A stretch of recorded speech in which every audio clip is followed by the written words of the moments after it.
A friend of mine, who's also participating, has told me that he feels too young to talk about the greatest challenge he has overcome because he hasn't done anything special yet.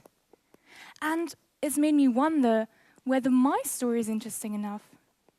I haven't come here with a superheroine story. I haven't saved anyone from a fire or broken a world record. I've just come here with this simple story about a very simple girl who happens to be me. My story is nothing world changing, but it has surely changed my world, and it has changed my perspective, and it has made me happier, which I think is the most important thing in life, and which I reckon is something that lots and lots of people are looking for: being happier. Now, one of the things that have caught my eye on the website of the BBC Speaking Awards is that it states, inspire people with words. So, if my simple story is able to inspire some in their quest for happiness, in their quest for courage to keep ticking, then I would love to share it. Here goes. When I was about 12 years old, I looked like this. I was a plump adolescent, but I looked like I didn't care. I looked happy with that eternal smile on my face. However, I can assure you that I didn't feel happy at all. But how I felt back then is nothing in comparison to how I felt when I was about 14 to 15. My smile became my mask, and it covered up all of my insecurities. If I had taken that mask off, that smile would have been upside down. Now, my greatest challenge, ladies and gentlemen, is the fact that I have lost 12 kilos, which gained me the double amount of happiness.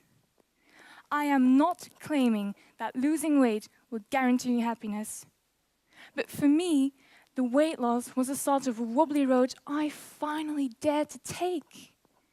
It was exactly what I needed to become less insecure and to realize, hey, I can actually do this, and I am not the failure that I think I am.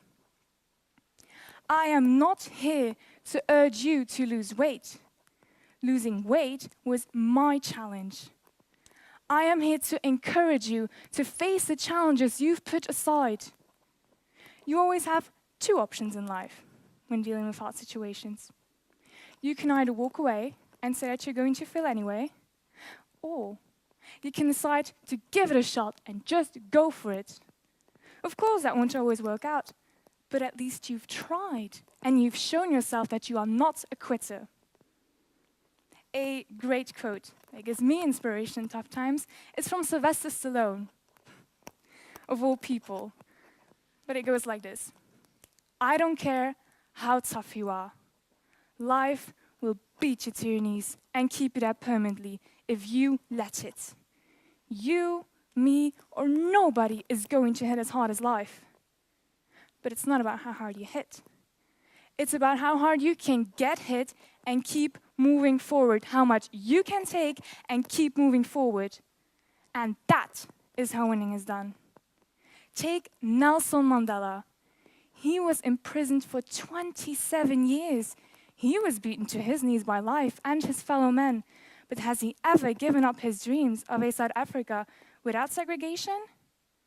Not a single second. A famous woman who never stopped to pursue her heart's desire was Amelia Earhart, the first woman to ever fly across the Atlantic Ocean. And she always said, I want to do this because women have to try to do things. And if they fail, their failure is just a challenge for others. But in our small Belgium, we also find some remarkable non-quitters. Mark Hermans, for example. His legs got paralyzed, but his spirit wasn't broken. And now he's inspiring us, not only through words, but also through actions, like with his new project, Wings for Life. And here I am. Who am I in comparison to all those outstanding people? Just an ordinary girl with a little challenge.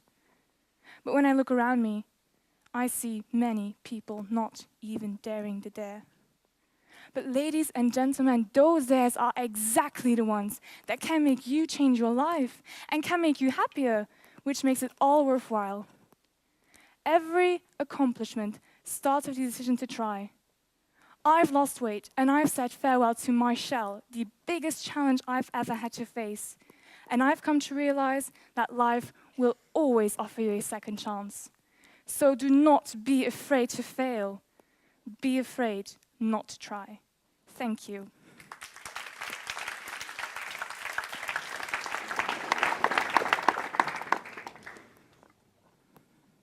Yes, thank you for your speech. When did you dare to dare? I started daring after my weight loss. Well, it was kind of the start of it, because it was something I've been struggling with for quite a long time, and that was really an essential moment for me to really start daring. That's why I'm here today. I wouldn't have done it 2 years ago, definitely not. And I think if we can overcome one challenge, I think it can really make us start daring more. Thank you. By stressing weight and praising weight loss, what kind of message are we sending to young girls concerning beauty ideals? That's why I wanted to say that losing weight was my challenge. But yeah, definitely, I think in our media really depicts like losing weight, and I think it depicts this ideal woman, which none of us are, unless the ones who are photoshopped. And sorry, and yeah, I just think we're really depicting this ideal woman, and it's sending this message to the youngsters that we all have to be skinny, we all have to be pretty, we all have to look good, and yeah, it's unfortunately not exactly the message I think we should send. Is there one step we can all take to motivate ourselves to overcome our challenge? I think finding someone who can motivate you, I think, is a huge step on the road of challenges, because if I wouldn't have had someone who pushed me on that way, I probably wouldn't be standing here again.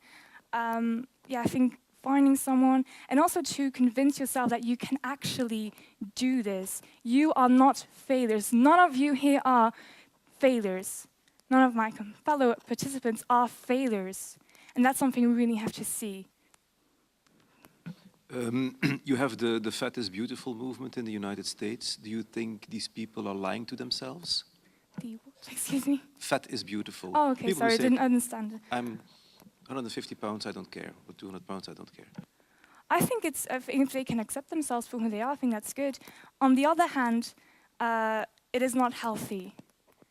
Should we motivate someone to accept themselves for who they are when they are not healthy? I don't know. It is not my decision to make. I'm not the one going to judge that. At the same time, I think it's good if you are having a few pounds more. There's nothing wrong with that. But when it comes to really being overweight, maybe we should kind of. What would you say to people who want to lose weight and who say, well, I can't? It's impossible. There was this 14-year-old girl who also thought that she couldn't do it, and she is standing right here, and she could do it. I am nothing special. I am just your ordinary, typical teenager, and I could do it. And it's just finding that button inside you that you really want to press. And I think we can all. I think I can show them where that button is, but I can't press it for them. At the same time, I do. Yeah, I just think everybody can do it, and as hard as it seems, afterwards you feel so relieved. Yes, your speech is obviously about overcoming challenges.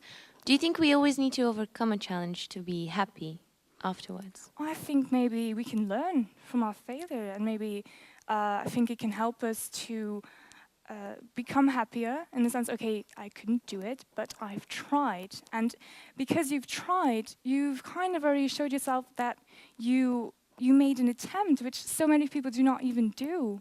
So many people just say, oh, I can't do this. I'm just going to go in my shell and not do it anymore. But yeah, I think that's really something very important for that. So. All right, thank you, Ms. van Geert. Okay.